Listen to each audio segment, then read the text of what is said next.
Good morning. So today I'm going to start a new program, and it's a little different in the way that I've been doing my food. And I'm just gonna do it to see kind of what results I get, because people have gotten really, really good results off of it. And I realized that not everybody is good with like counting macros and stuff like that. Some people it can just be a little overwhelming for, or some people would just prefer something that's maybe more just given to them, where they don't have to put as much work into it. So with this, you get all your food delivered to you, so you don't have to think too much about like what you're gonna eat, because you already know what you're gonna eat. Anyways, I'm starting that today, and I'm still gonna track it because for educational purposes, because I do know that macros are definitely what have worked for me in the past, but I just kind of want to compare and see what the macros of this actually do end up being. So I will let y'all know how it goes. And this is just great for somebody who maybe can't prepare their meals, or who's just lost on macros and not really wanting to mess with that or whatever. You will get results off of it if you follow it, but just like with anything, you have to be disciplined. So anyways, I decided I would just log it for you guys and kind of show you what I'm doing.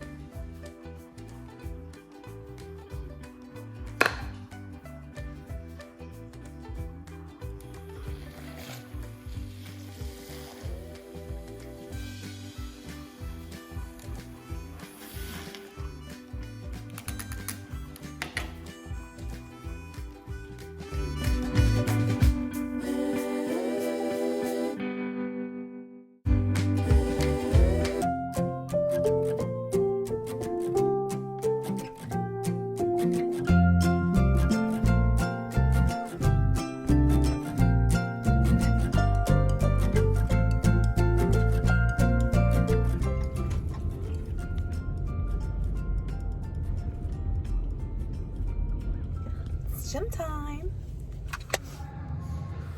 Okay, I started out with squats. I did 5 sets. I did a warm-up set with a lighter weight and then went into heavier squats. And with each set, I got heavier and did I think I started off with 10, and then I went to 8, 8, 6, 6. I used the ball to give me a guide for how low I was going, because I need to work on my depth and making a full squat. So that's a great way to keep yourself accountable.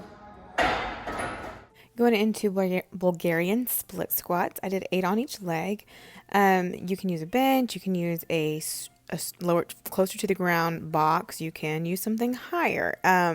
It just all targets a different area, but it's all effective, and just whatever your comfort level is, then that's where you go. Start with no weight if you want, and then you can add weight. On the leg press, I used 3 different positions for foot placement. I used this particular leg press because I realized I had a little rip in my leggings. But I would usually use the one that you lay back flat and press up. It doesn't really matter which you use, they're all effective. I feel like I get maybe more range of motion with the lying leg press. But anyways, I did normal stance, so kind of feet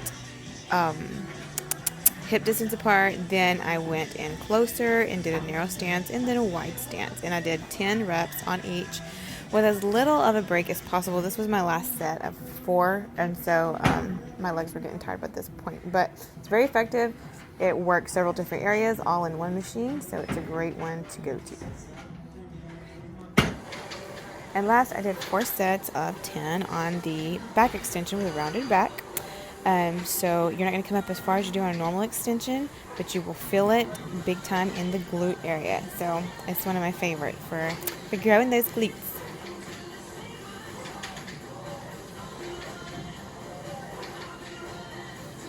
Okay, I'm taking my post-workout shake because it's important to do post-workout nutrition, and this is Formula 1 and Ignition. And the Formula 1 is the protein that's already been broken down so that it can get to your muscle as quickly as possible while your muscle is still in the process of breaking down. So the ignition carries it to the muscle for repair, and the ignition also is what stops the muscle breakdown. So you get a better fat burn. So you want to take post-workout nutrition because it will actually build your muscle better. So the more muscle you have, the more fat you burn. The more fat you burn, the better results you get. So.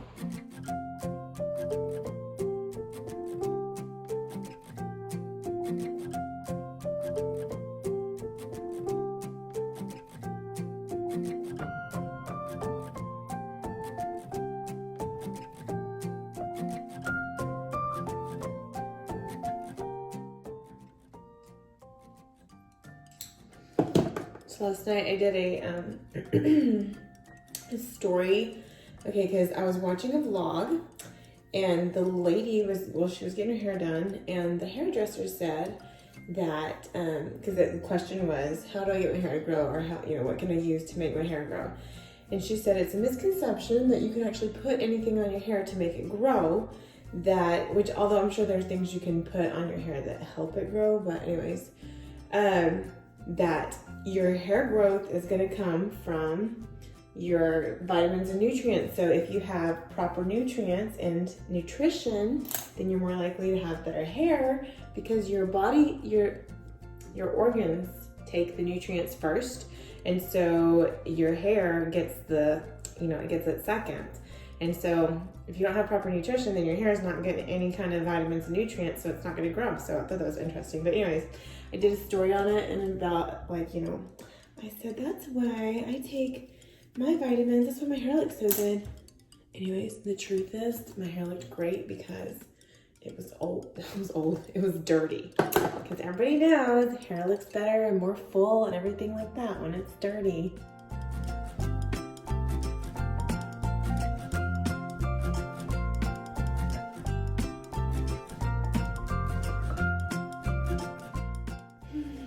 Not that mine looks great right now, but I'm just doing it so that it's sort of done in case the maintenance man comes to do the filters, and I'm going to the gym later, so then I'm going to wash my hair because this is the day to wash. Yesterday I wasn't feeling very good, so I kind of fell off the horse with the new food plan.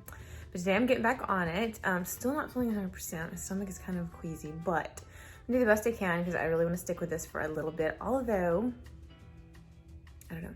It's a little different. So I already ate my first mini meal, and I'm not sure if I explained it earlier, but like, so basically it's 5 mini meals every, like, really small meals, every 2 to 3 hours, and then 1 bigger meal of your choice that is a protein and vegetable. So, anyways, so far, like, I can tell it was very effective. If you stick with this, it is very effective. So here's the thing, no matter what you do, you're gonna have to make a sacrifice. If you want to reach your goals, if you want weight loss, if you want, like, whatever, I don't know, you're going to, if you want to see results, if, you know, you're going to have to make sacrifices. And the thing I hear more than probably anything else always is that, well, what if this or what if that, or it's just like a lot of excuses for why, you know, why maybe you didn't reach your goals, or why you didn't stay on track, or whatever. So with the one I'm doing right now, it's more restrictive. So for me, that's a little harder to follow, but that's already because I'm super close to where I want to be, and I do like having freedom in food.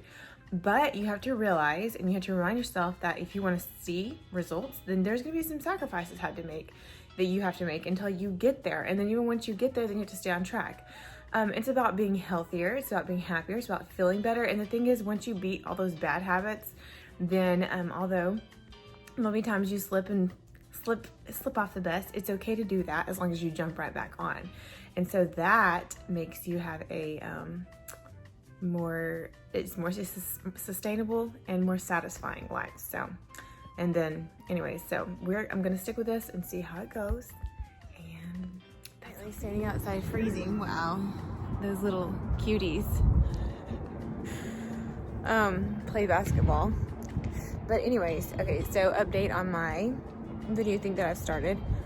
It totally works. And so just like anything, I don't know, I've already said this before, but like, just once you get your body used to like cutting out all the sugar and junk like that, then it's definitely stickable to whatever, anyways.